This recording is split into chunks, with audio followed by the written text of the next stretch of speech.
students, this is Chetna Sharma, Assistant Professor in Biani Girls College, and I am here to represent the topic heterothallism in fungi on behalf of gurukpo.com.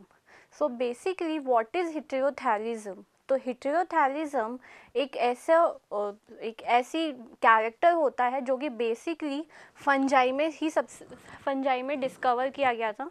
Fungi की एक specific family है म्यूकोरेल्स। सबसे पहले म्यूकोरेल्स family के जो members हैं उनमें हेटेरोथैलिज्म को डिस्कवर किया गया था और इसको डिस्कवर करने का काम सबसे पहले किया गया था A.K. ब्रैक्सली के थ्रू, और उन्होंने ये जो कैरेक्टर था ये दिया था 1904 में। अब बेसिकली इन्होंने क्या ऑब्जर्व किया, इन्होंने सबसे पहले म्यूकोरेल्स के मेंबर्स में ये देखा कि दो तरीके की चीज़ें हो रही थी। तो पहली तो क्या थी कि कुछ स्पेसिफिक ज़ूस्पोर्स थे जो कि सेल्फ फर्टाइल थे और वो खुद से ही सेल्फ फर्टिलिटी के थ्रू क्या कर रहे थे, रिप्रोडक्शन कर रहे थे। लेकिन बेसिकली उन्हीं म्यूकोरेल्स के कुछ मेंबर ऐसे भी थे जिनमें क्या हो रहा था कि दो अलग अलग स्ट्रेन्स बन रही थी, दो अलग अलग स्ट्रेन्स के थ्रू क्या हो रहा था, फॉर्मेशन हो रहा था, और वो दोनों स्ट्रेन्स आपस में क्या हो रही थी, फ्यूज़ हो रही थी, और फ्यूज़ होके एक नया जाइगोट का फॉर्मेशन कर रही थी। तो उसी बेसिस पे म्यूकोरेल्स में A.K. ब्रैक्सली ने एक स्पेसिफिक कैरेक्टर बताया जो कि सिर्फ और सिर्फ फंजाई में ही होता है, एंड दैट इज़ हेटेरोथैलिज्म। ठीक है, अब होता क्या है कि सेक्सुअल रिप्रोडक्शन के लिए बेसिकली फंजाई के कुछ मेंबर्स जैसे म्यूकोरेल्स में दो स्पेसिफिक स्ट्रेन्स की ज़रूरत होती है जो कि एक दूसरे के टोटली ऑपोजिट होते हैं, मॉर्फोलॉजिकली और फिजियोलॉजिकली क्या होते हैं, सिमिलर नहीं होते, एक दूसरे से डिस्टिंक्ट होते हैं। इसलिए उन्हें आप पॉजिटिव नेगेटिव स्ट्रेन से भी डिनोट कर सकते हैं, या फिर आप चाहे तो capital A small a, capital B small b, capital C small c, इस तरीके के कुछ अलग अलग साइंस के थ्रू भी रिप्रेजेंट कर सकते हैं। तो दो अलग अलग स्ट्रेन्स जो होंगी फंजाई में जो कि टोटली एक दूसरे से ऑपोजिट होंगी, इन्हें आप इस तरीके से रिप्रेजेंट कर सकते हैं।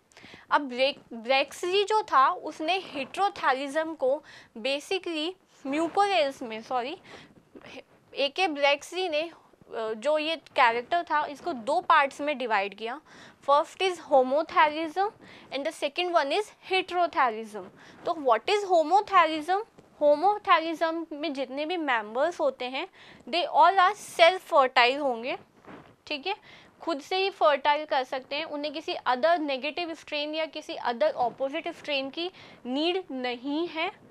उसके अलावा they have only one strain, उनमें सिर्फ एक ही स्ट्रेन होगी, दूसरी स्ट्रेन नहीं होगी। थर्ड वन इज जो दो हाइफी हो रहे हैं वो दोनों हाइफी क्या होंगे, सेम माइसीलियम पे ही डेवलप होंगे, ठीक है, और दोनों आपस में एक दूसरे के कंपैटिबल होंगे, एक दूसरे के लिए बराबर होंगे, इक्वल होंगे। अब बेसिकली क्या होता है कि ये जो होमोथैलिज्म है इस होमोथैलिज्म को भी दो पार्ट्स में डिवाइड किया गया है, primary homothallic and secondary homothallic. Primary homothallic किस में मिलेगा सबसे ज़्यादा? पक्सीनिया में। पक्सीनिया के कुछ स्पेसिफिक मेंबर्स हैं उनमें आप प्राइमरी होमोथैलिज्म को देख सकते हैं।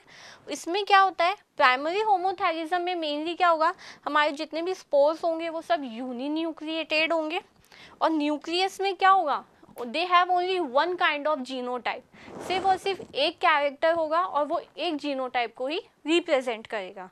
जबकि सेकेंडरी होमोथैलिज्म मल्टी न्यूक्लिएटेड होंगे। इसके अलावा ये क्या होंगे, कंपैटिबल होंगे मैटिंग के लिए, ठीक है, ये मैटिंग के लिए इजी होंगे और कंपैटिबल भी होंगे।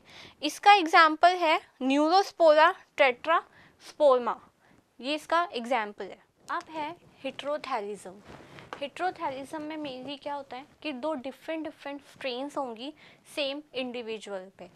ये सबसे पहले क्या हुआ कि दो साइंटिस्ट थे, एलिक्सोपोलस और मिम्स, इन दोनों ने एक बात बोली। वो बात क्या थी कि हेटेरोथैलिक स्पीसीज जो होती है उसमें क्या होता है, वो सेल्फ फर्टाइल होती है, यानी वो बोल रहे हैं कि बेसिकली जो हेट्रोथैलिक स्पीसीज है वो सेम सेल्फ फर्टाइल है, फिर भी उनमें क्या होगा, सेक्सुअल रिप्रोडक्शन के लिए कैपेबिलिटी भी रहेगी।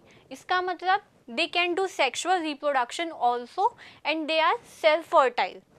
ठीक है, इसके बाद में दोनों मैटिंग स्पीसीज जो होंगी, जिन्हें आप पॉजिटिव नेगेटिव से कैपिटल ए स्मॉल ए से जो आप रिप्रेजेंट कर रहे हो, बेसिकली वो क्या होंगी, एक दूसरे से डिस्टिंक्ट होंगी कैरेक्टर्स में, टोटली ऑपोजिट होंगी, जिनका आपस में कोई मॉर्फोलॉजिकली सिमिलर नहीं होंगी।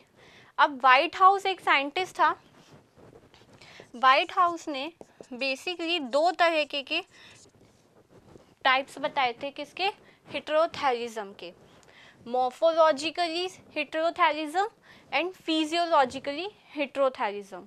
मॉर्फोलॉजिकली हेटेरोथैलिज्म का मतलब क्या होता है, मॉर्फोलॉजिकली वो क्या होंगे, सिमिलर होंगे, सेम होंगे। ठीक है, और ये वाला कैरेक्टर सबसे ज़्यादा जिसमें पाया जाता है, दिस इज एकाइला बाइसेक्सुअलिस। ठीक है, एकाइला बाइसेक्सुअलिस में मॉर्फोलॉजिकल हेटेरोथैलिज्म सबसे ज़्यादा पाया जाता है। फिर इसके बाद आया फिजियोलॉजिकल हेटेरोथैलिज्म। फिजियोलॉजिकल हेटेरोथैलिज्म को हम हैप्लॉइड इनकम्पैटिबिलिटी भी बोलते हैं। क्यों बोलते हैं, क्योंकि बेसिकली ये नेचर में हैप्लॉइड होते हैं, इसके अलावा मॉर्फोलॉजिकली ये सिमिलर होते हैं, बट इनके जो फिजियोलॉजिकल कैरेक्टर्स हैं वो एक दूसरे से टोटली डिफरेंट होते हैं। ठीक है, जो फिजियोलॉजिकल हेटेरोथैलिज्म है ये दो तरीके का होता है, 2 allele system and multiple allele system.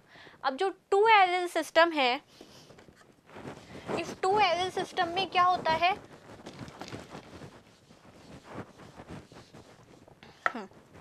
ये जो 2 एलील वाला सिस्टम है, इस 2 एलील में बेसिकली क्या होगा कि दो अलग अलग स्ट्रेन्स, ऑपोजिट स्ट्रेन्स क्या होगी, एक दूसरे के लिए कंपैटिबल होंगी, जिसे मैं पॉजिटिव से नेगेटिव से या फिर capital A capital B small B से रिप्रेजेंट कर सकती हूँ।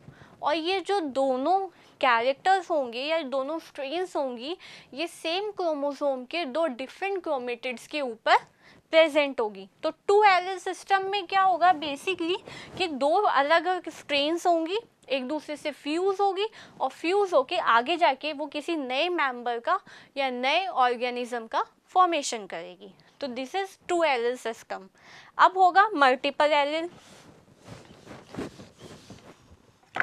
मल्टीपल एलील में क्या होगा, मल्टीपल एलील में मोर देन 2 कैरेक्टर्स होंगे जो कि रिस्पॉन्सिबल होंगे किसके लिए, हेटेरोथैलिज्म के लिए या फिर सेक्सुअल रिप्रोडक्शन के लिए। तो basically more than 2 characters are responsible.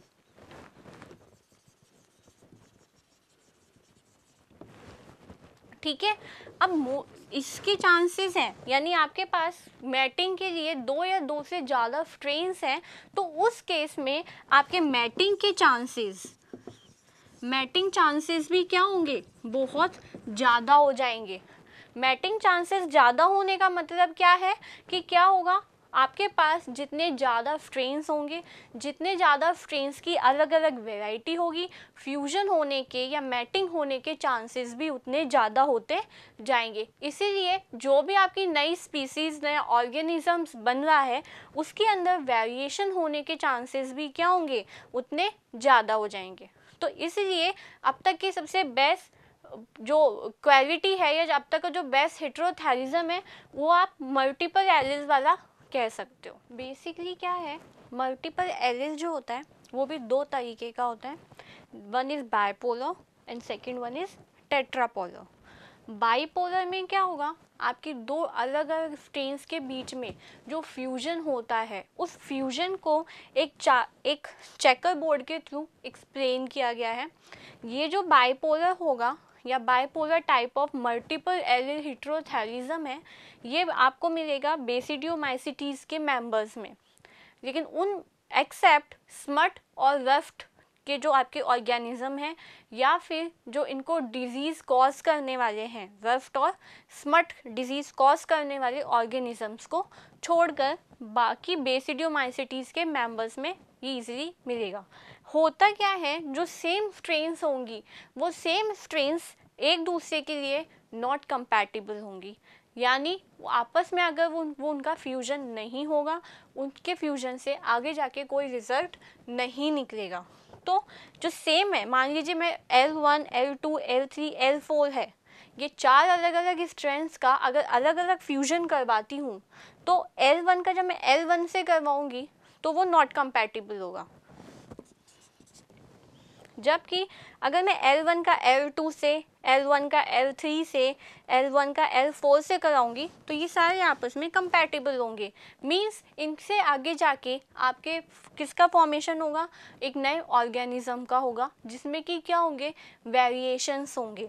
Same इसी तरीके से अगर मैं L2 का L1 से कराऊंगी that is compatible, and this is L2 का L2 से कराऊँ मैं, कोई फ़ायदा नहीं है, मुझे कोई प्रॉफिट नहीं हो रहा, कोई वेरिएशन नहीं हो रहा, क्योंकि ये दो सेम स्ट्रेन्स हैं।